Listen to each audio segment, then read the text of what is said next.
Hello, everyone. Today's business networking tip is called What My 6-Year-Old Nephew Taught Me About Networking. So, if you ever met me, you know I'm super close to my twin nephews. They're 6. And it's summer camp time.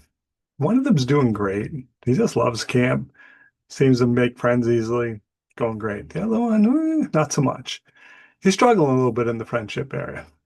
To make it worse, he went over to a girl, was playing with some friends, and said, "Hey, can I play with you?" "No, go away."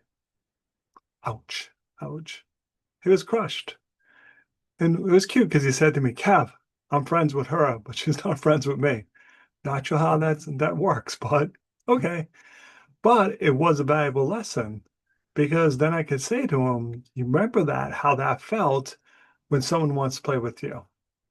And if some new kid, someone you don't know, and not having anyone to play with them. Remember how that felt because if you say no, that's how that other kid's gonna feel. Not sure it sunk in, but hopefully it did. What's this have to do with networking? We do the same thing. I remember years ago, I went out to one of the morning events. I put my Mountain Dew on the table. I wanted to sit where I could see what was going on, call the meeting to order. My Mountain Dew's in the back table. Somebody was like, "Hell no, you can't sit at this table. You're not cool enough." I was like, wow, wow, feel very included. So at the end of the meeting, the press running going, "Are you thinking of coming to this group more often?" "Never. Not coming back." "Well, why not?" I told him that story. He's like, "You're kidding, right?" I'm like, "No. If that's how you made me feel as a visitor, why would I want to be part of this?" "No, thanks. Not interested." And as a person who hosts events, I'm always was watching the room. If I see someone standing by themselves, I would either go get them and introduce them, or I would look at somebody with my look. Because unfortunately, networking events can be cliquey. I have people come every time and they hang out with the same 3 people for the whole 2 hours, just catching up. I'm like, that's not networking. You got to talk to other people too. So, it turned into a kind of a joke where they would see someone, they're like, "Hey, come over and talk to us before Kev starts yelling at us." Because I would, to be honest. But that's the key takeaway here is this isn't just kids doing this. We do this as a professor, entrepreneur, there's times I'll get a message either through a student from school or LinkedIn. "Hey, do you have time to help me with an idea?" "Yeah, I'll make it." But it's easy to say no. And think about it when you go to an event, do you talk to everyone? There's probably people you've seen at events 5 times. You never even said hi to them. Why not?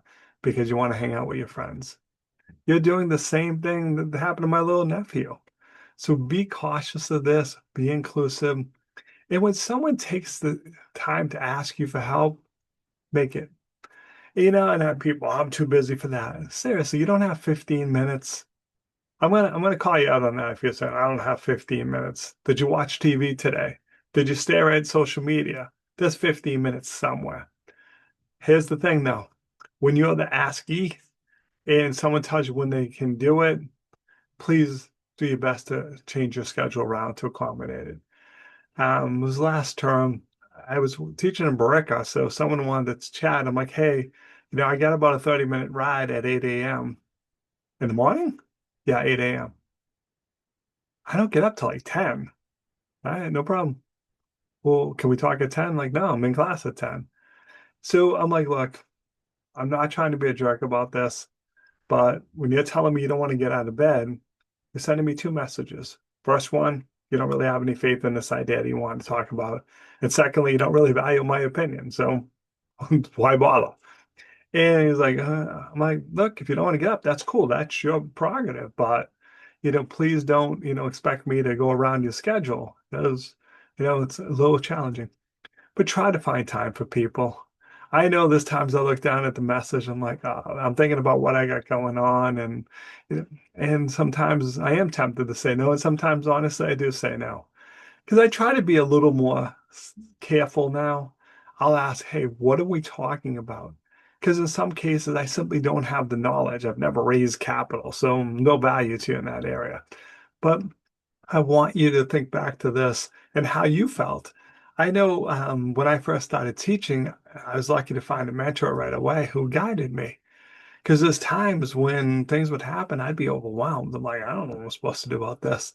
And here's the deal. When you have your own company, you can do what you want for the most part. And it's okay. The university, I can't just do what I want. There's kind of rules around that and stuff. They, want to make sure it's consistent as possible. I can't just like, I'm going to do this and someone else is doing something else. I was lucky. So when someone asked me, hey, can we talk about this? Can you give me a little guidance? The answer is always yes. I'll jump through whatever hoops because that's my way of paying it back for the people who helped me when I first started. I feel that obligation to do that. So when you're out at that networking event and you're catching up with your friends and you see that person standing by themselves, go get them. Go bring them in the conversation. I know I had a student comment on this on my evaluation. It was before class, and I was telling some crazy story, as I usually am. And he was like standing there looking, watching. There was a seat like in a circle. I'm like, come sit down. I'm getting to the good part. And he wrote about that. He goes, Kev made sure I felt included. I really appreciate that because I was listening and wanting to be part of it, but I didn't want to just jump in a seat because I don't know, who these people are he's talking to and stuff. It makes people feel needed. And again, I know I've been at other events where, just no one spoke to me and you're like, okay, this is painful. And I'm like, I'm never going to do that again. So find that patience. Even if you're like, I don't know about this person's idea, give them a few minutes. Provide, friendly Shark Tank advice is what I call it. Please don't go, oh my God, I don't like your idea. Who knows? I've had ideas where I've heard, I'm like, don't see that and it goes on to be great. So, and one person, I like, hey, here's where my concerns are. I don't know, maybe, and again, it can just be me. But please don't leave people by themselves. Like my poor little nephew, and he's just kind of like, all right, now what do I do and stuff? Go find someone else to play with. When you do that, it hurts your brand and just it hurts the group you're involved in. So please always make time for other people because again, when you think about your career, there was someone there. There's no way you did everything yourself. No one has ever done everything themselves. There's been that person who gave you guidance when you needed it, friendly advice, maybe criticism when you needed it. So, in honor of that person, you need to do it for somebody else. That's just how the world works. We all do it for the next generation and stuff. So, please find a little time in your day to be that person because I know a kind word can go a long way. And especially when people are trying something, they're really nervous. Like, I don't know if it's a good idea or not. Well, let's talk about it. Let's see. And there's times I'm like, it's a little bit more than a good idea. It's a really good idea. So be that person. Okay. So that's today's business networking tip.